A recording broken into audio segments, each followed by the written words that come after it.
America's workforce. Its strength is our nation's success. Join iBuild America podcast as we explore innovative solutions and inspiring stories from leaders and workers shaping America.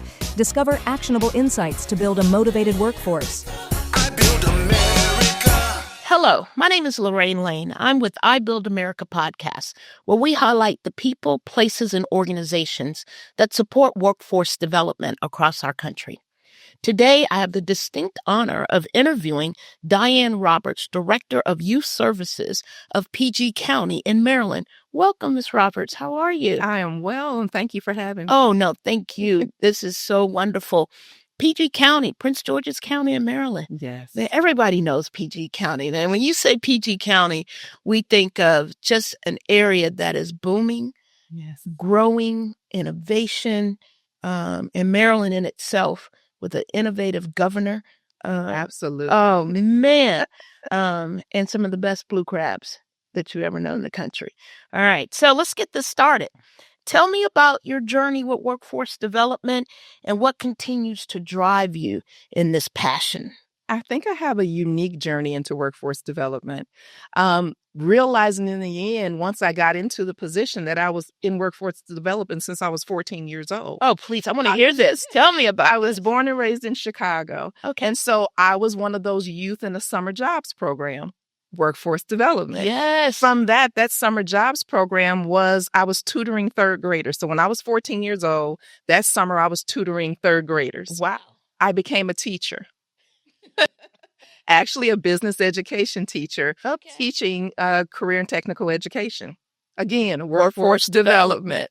From there, I became an instructional coach. Then I went into school administration. So I became a high school principal. Again, I'm still workforce development. Yeah, following your journey. Absolutely. So when I retired as a principal, I just wondered, okay, what do I do next? What's next for me? What haven't I done before? And Employ Prince George's came into my radar. We came into each other's orbit. And I began at Employ Prince George's as Assistant Director of Youth Services. And for me, it was a continuation of the journey. It was for me to see, from being an educator, a lifelong educator, what happens after the education. Was the education enough? Wow. Yes. Yeah, you've been doing this for a while. So Chicago is one of my favorite cities. I have to say, I absolutely love Chicago. I lived in Joliet, Illinois some time ago. Yeah, so that summer youth program, if I recall, JTPA, what was something? It was JTPA. That was one. Yes, back in the day. All right. Yes, I had to think about it. All right. PG County has become such a hub for innovation. What makes this county uniquely positioned for workforce development? I believe the location is one of them. And the fact that there are many people not only born and raised in Prince George's County, but also those who migrated to that area. But being located right outside of Washington, D.C., the federal government is there. You just have so much packed in one spot. Resources, education, the higher education, it's all there. And so that gives the youth, and that gives everybody a chance to really be creative and to really think of things. You have Howard University, Bowie State University. Oh, yeah. Everything is right there. I was just at Bowie maybe 2 weeks ago at the Bond. Yes, conference. the Bond Academy. Yeah, the Bond Academy. Absolutely. I was there. I worked with them. Oh, what an amazing group. What they're doing with young Black educator men for male students. Yes. What does effective programming look like for you in youth development? It looks like your students or your participants first. Okay. You have to think about who you're dealing with, who you're building that relationship with. And then you have to see what the environment, whatever ecosystem they are in, what's offered to them, what can be a hindrance or a barrier to them. So you have to form those relationships. So it's always going to be participant first. That's the most effective program. Got it. One thing you just said, I'm just thinking about D.C., Prince George County. It's such a diverse group and internationally diverse too. Absolutely. So does your organization, is that a challenge for you to have such a high level of diversity and being able to meet those youth youth development needs? It was a challenge in that we had to learn quickly how to meet those needs. Okay. And we had to be creative in meeting those needs. And we had to learn that we don't have all the answers. That's good. So you go to the source to get the answers. Right. And so I would assume, even though no one likes to use that word, the source, requires a lot of family involvement too, community involvement. Exactly, family engagement. And in this political climate that we're in, they're not very trusting, which you don't blame them. So you have to build those relationships. We made sure that we had bilingual staff members who even understood the culture to be able to even tell us, hey, not right now. This is not the place. No, that's not the field trip for them right now. Okay. And that they're not comfortable right there. Understood. So go where they're comfortable and meet the people where they are. That's excellent. How do you engage disconnected youth or the underserved youth who might not see or understand that workforce development and good programming can really change the trajectory of your life? How do you engage that? That's a hard group to engage. It is. It is a hard group. And again, that trust is very important because they've heard promises before. And right now we're dealing with youth who we raise to believe that they should be loyal to their jobs. And if they go to school and if they do everything they're supposed to do, that good government job would be there for them. Right. And so that turned out to be a lie to them. So in their heads, it's not like that. And it's not as easy as when you were younger. We have to accept that that's true. Yeah, it is. It's true. So you actually acknowledge where we have failed them, actually, where the system has failed them. Okay. And you begin to build that connection with them. You go where they are. Again, I'm saying you go where they are. So some of them are being drugged to church by their grandmothers. So gotta go to church. So you work the church events. You're in the community. You're talking to them, but you really have to acknowledge them and listen to them because they're so used to people telling them how to do things. We need to open up our ears. We need to get on social media. We need to pay attention to what's going on to really address the issues with our youth. I agree. How important do you see community involvement in your planning? It's extremely important. I was just talking to someone and I said, as a community, and especially in Prince George's County, we got so educated that we forgot to teach our youth the basics that we grew up with. Like what? Give me an idea. When you're younger and you go to church or you're in school, you learn how to present. Public speaking.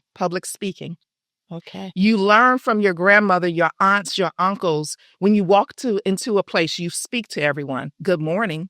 Doesn't cost anything. Social skills. To meet them, exactly. To look them in the eye. We kept forgetting to teach them the basics. Right. Yes. We assumed that they knew. And it wasn't. But with us, it was deliberately taught. Okay. So does your program engage in those soft skills or sometimes I think the newest concept is social and emotional skills. Social emotional skills, those durable skills as some companies call durable. Some of they're calling it executive functioning skills. Oh, wow. So, all of those skills we absolutely do. And we heard feedback from employers. What'd you hear? What'd you get back from them? We had situations where our 18 to 24-year-olds were getting fired from paid work experiences in which we supplemented the wages. Okay. And I'm like, how do you get fired when the employer doesn't even have to pay your wages? Something's wrong. Right. So we talked directly to the employer and we said, what's going on? And they told us the things that were happening. When you're on your break, you do not put your head down and go to sleep. Even though that's your time. Right. You don't pull out your phone and get on social media. Again, those things we forget. We assume they know. Right. We assume that it's common sense, but no, it's really not if it's not taught. Correct. So those are the things that we're teaching. We had to pull them all in and say, okay, we're not doing paid work experience at the moment. What we're going to do is now you have a mandatory 3-week career readiness training. And in that career readiness training, you are learning the elevator pitch. Introduce yourself. When you go to a job fair, what are you looking for? Are you going to extend your hand and introduce yourself? We have heard feedback that makes our participants stand out. that they can do that now. Wow. After COVID, you forgot to look people in the eye. You didn't have to. You didn't have to. So we're teaching them to get back to being social or to learn to be social. And the cohort method in which we teach them, we do cohorts, they're encouraging each other. So that peer-to-peer. That peer-to-peer feedback is wonderful. We make sure that they have LinkedIn profiles. Nice. And they have a nice picture on a nice photo. And we say, clean up your social media history. All of that. It won't disappear, but clean it up as best you can. If somebody looks first glance, they should not see you, frankly, on there holding the blunt. Like that's right. inappropriate. Yeah. So those are the types of things that we're talking about in those 3 weeks. If you can show up on time for us in those 3 weeks, if you are participating, if you learn to speak up in those classes, and again, they're encouraging each other. Okay, now you have earned perhaps an occupational skills scholarship or earned a paid work experience. That's a whole different concept than given. Yes. And when I've put the work into something and I'm rewarded or have the opportunity, I have a greater buy-in. That's correct. And ownership to it. That's my next question to you is going to be about teaching those employability skills, but you really spoke very well on that. Have you found that when young adults are taking those lessons, that it's improving their self-worth? Absolutely. And self-confidence? It is. We had a young lady come in and she told me, she shared she had high social anxiety. See, our young people know the buzzwords. Okay. And I'm not minimizing what they're experiencing, but they've learned to label it. Okay. And so after talking with her, and she was just sharing with me, she couldn't talk to strangers. And so she shared this with me, and I'm just staring at her like, sweetheart, I'm a stranger right now at the moment. And she laughed and she said, you're easy to talk to. You guys are easy to talk to. So we teach them, everybody's human. They're putting their pants on one leg at a time. Absolutely. So we work with them. We acknowledge it. We don't say, oh, no, you don't have social anxiety or get over it. We don't do that. We teach them skills. That empathy. That's correct. And strategies to overcome it when they feel it coming on. Nice. So you told me about this young lady. Tell our listeners a story of someone that came in that you really just didn't know if this was gonna work out. Every now and then we get that one student or client or that comes in and you're like, we'll give it a shot. This is gonna be a long shot. Tell me a story like that, because I think those are the stories that really, for those of you who are watching us or listening, our employers, our students, our teachers, for me, it gives me a sense of I can do this again. This story helps me re-up for another year. So tell our listeners about a success at PG County.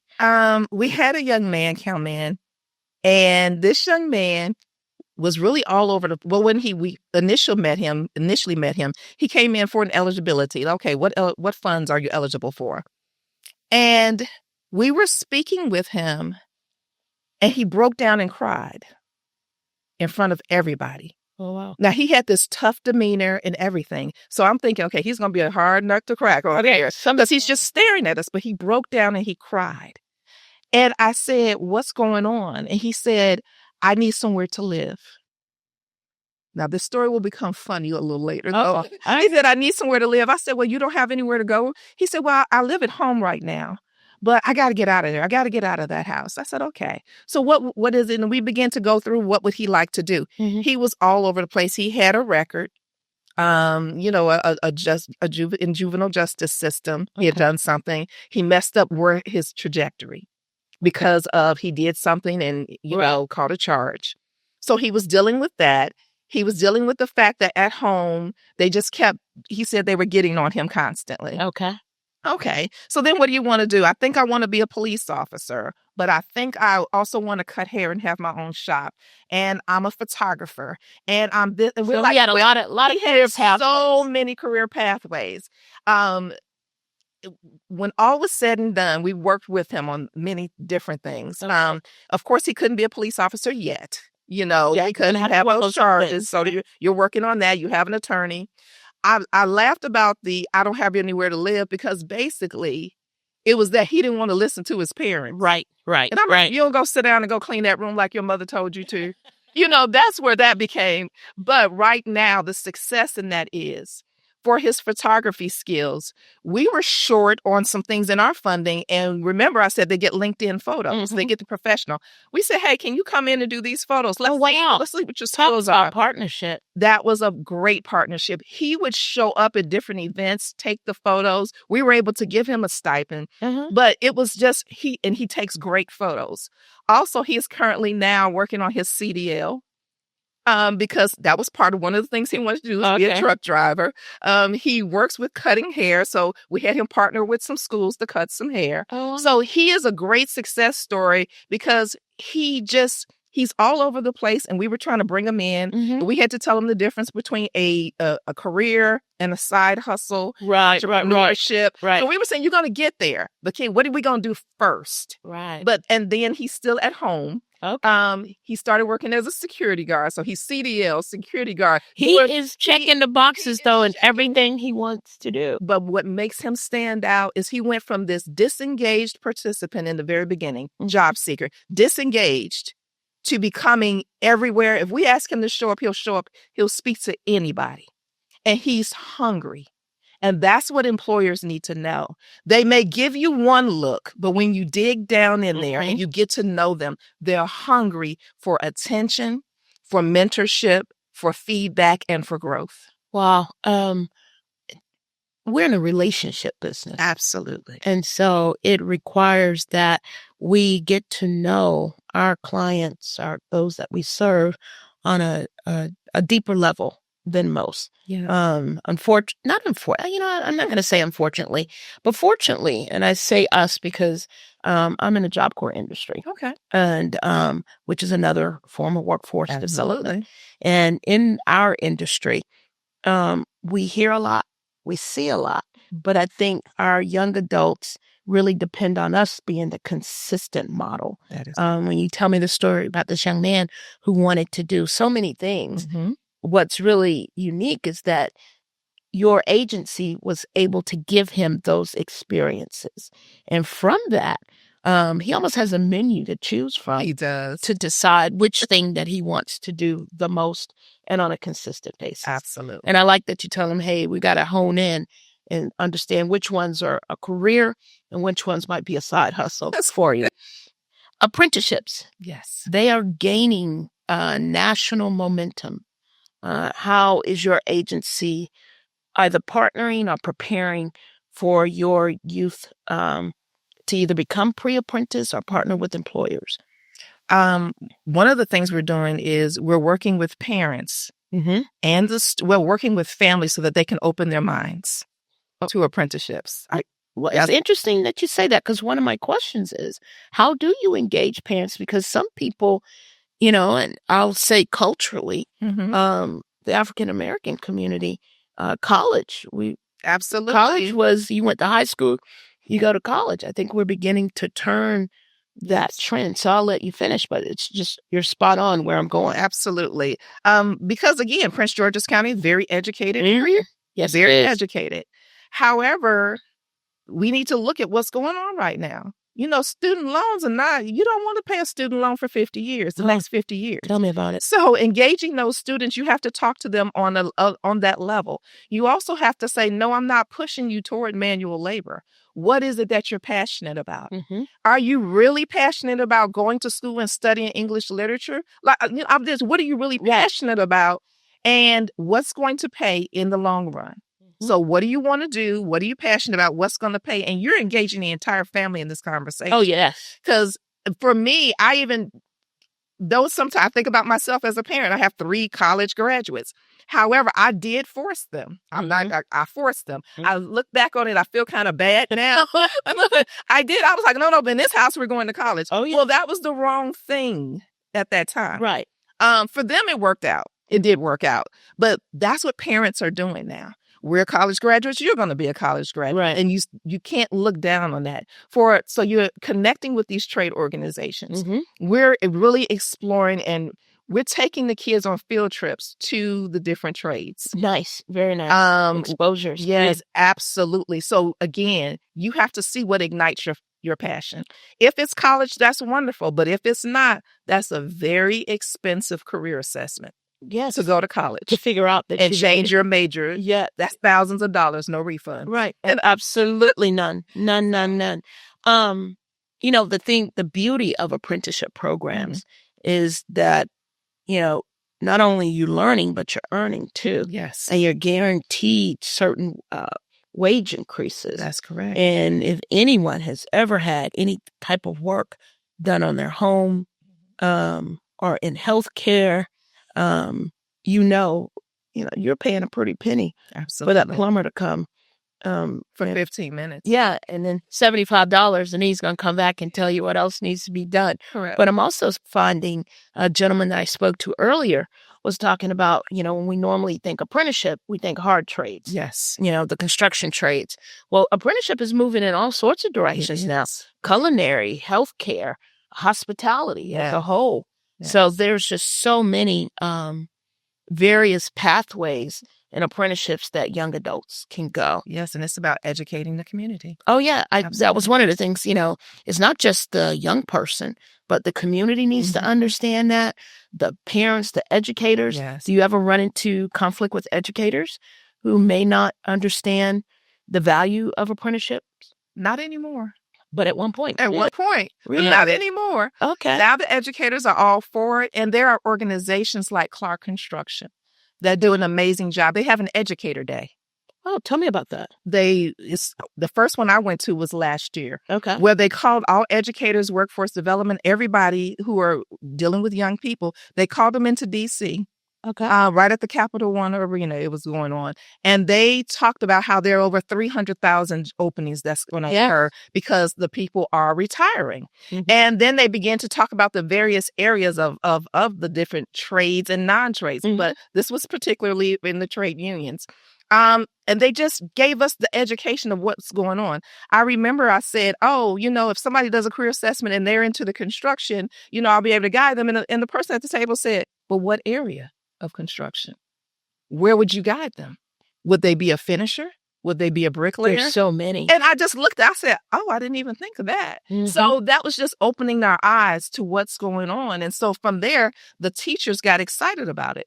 I met a teacher at Wise High School there at the Clark Construction. And she said, we're going to do a fair, anything but college fair. And I turned and I looked. That is pretty innovative. Anything but college fair. And that was that spark at the Clark Construction event. And I said, she said, but we can't figure out how to get everything. I said, well, I want to partner with you.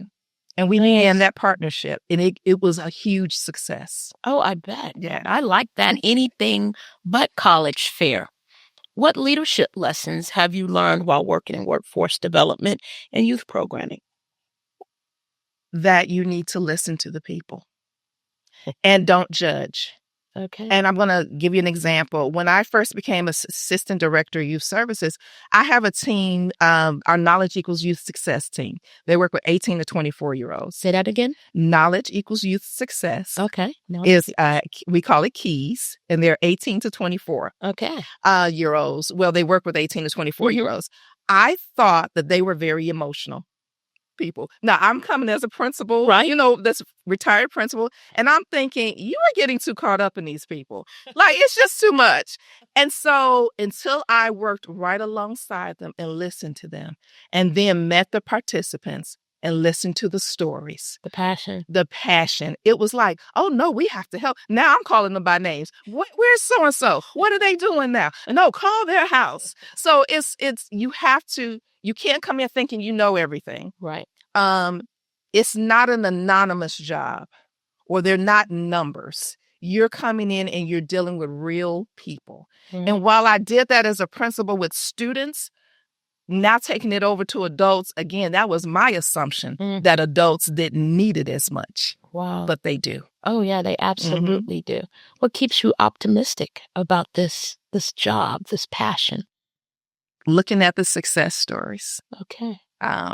seeing the smiles on the faces of the participants once they're hired, or to even get an email to say so-and-so got hired at this one, this rate, this is what they're doing. They're project manager now. Oh, nice. What? You know? Yeah, I've had many of those. I think for me, graduation day at Job Corps is always a good day. Yes. And then when I get the emails back or seeing a former student, I was going through the airport about a couple of weeks ago, and I heard this voice go, "Miss Lane," and I turned, and it was one of my students working as a TSA worker. Oh, I was done. I could have cried right there in the airport.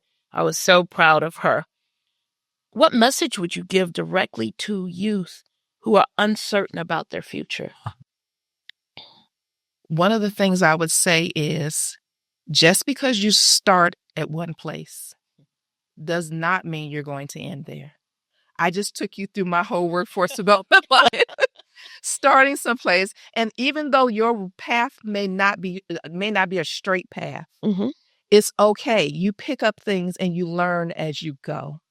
And so if you're unsure, try different things. Absolutely. You're going to pick up something. Even in, a lot of kids don't want to work at McDonald's anymore. To me, I'm old. Back in the day, that was the job. That was the thing to do. I had Dairy Queen. Okay. One of my first jobs was at Dairy Queen. I might hook you up with free fries. Yeah. I'm the person. But nowadays they think lowly of it. Yes. But how many skills do you learn standing with customer service? Skills that you're going to use when you're 50 and 60 years old. You negotiable, right? Being able to negotiate. Absolutely. My goodness. Absolutely. So let's play with that question for a second. Why do you feel young adults don't want the McDonald's jobs anymore? Social media, maybe? What do you think? Definitely society and social media. Okay. I'd rather be an influencer. They think it's easy. Or I want to be, how many sons are on the couch saying they want to be a rapper? Gotcha. So they are seeing society and social. Sir, as you rap, I'm going to need you to rap these burgers. I need you to do something. So they don't understand. You have to start somewhere. Right. And you can pursue both. That is correct. All rappers eat. Yeah. I eat burgers. And they eat burgers.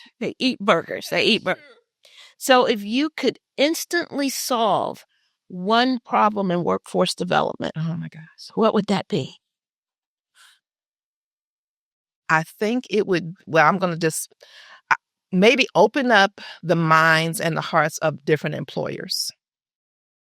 And I know it sounds odd, but just to really open up their minds and heart to give people a chance. What do they need to know? If an employer's listening to us now, what do they need to know? I'm going to say for the youth, don't judge them before they even walk through your door. You are going to be a mentor to them just as you needed a mentor. So it would be, please have patience with the youth. Am I saying accept foolishness? Absolutely not. Understood. But take that time the way I know adults worked with me as a young person. Okay. And they said, Diane, don't just sit there. Are you done? Let me know now so you can do something else. So it would be for employers to really take that time and carve out that time, just a niche of your employment, to be for the young people. Understood. That's my wish. All right, you ready for the fun? Okay, yes. All right. One word that your team would use to describe you. Lately, my team has been using my astrological sign, and they would just say Gemini. And they look at me because they say, Diane, one day we think, she's going to be really upset about this. And I'm going, oh, that's fine. Don't even worry about it. And then they said, we can be talking and say something. You go, what? What was that? So for me, they just say, okay, we don't know who we getting when you come. Gemini. So they would say that. All right. And I mentioned something to you about music earlier, but I'm going to make it easy for you. All right. Okay. Isley Brothers or The Temptations? Isley Brothers for me. Oh, nice. Oh, nice. Nice. Favorite color? Green. Green is a very nice color. And the last question, what do you want your legacy to be in workforce? Wow. That's a big one. Yeah. that she worked hard and she served the people with her whole heart. That is beautiful. Thank you for visiting our podcast, and I hope you enjoyed listening to Diane Roberts. Thank you for listening to the iBuild America podcast. Please subscribe, share, and comment, and be sure to join us next time for more insights and inspiring conversations on building a powerful American workforce. iBuild America, building workforce success one podcast at a time.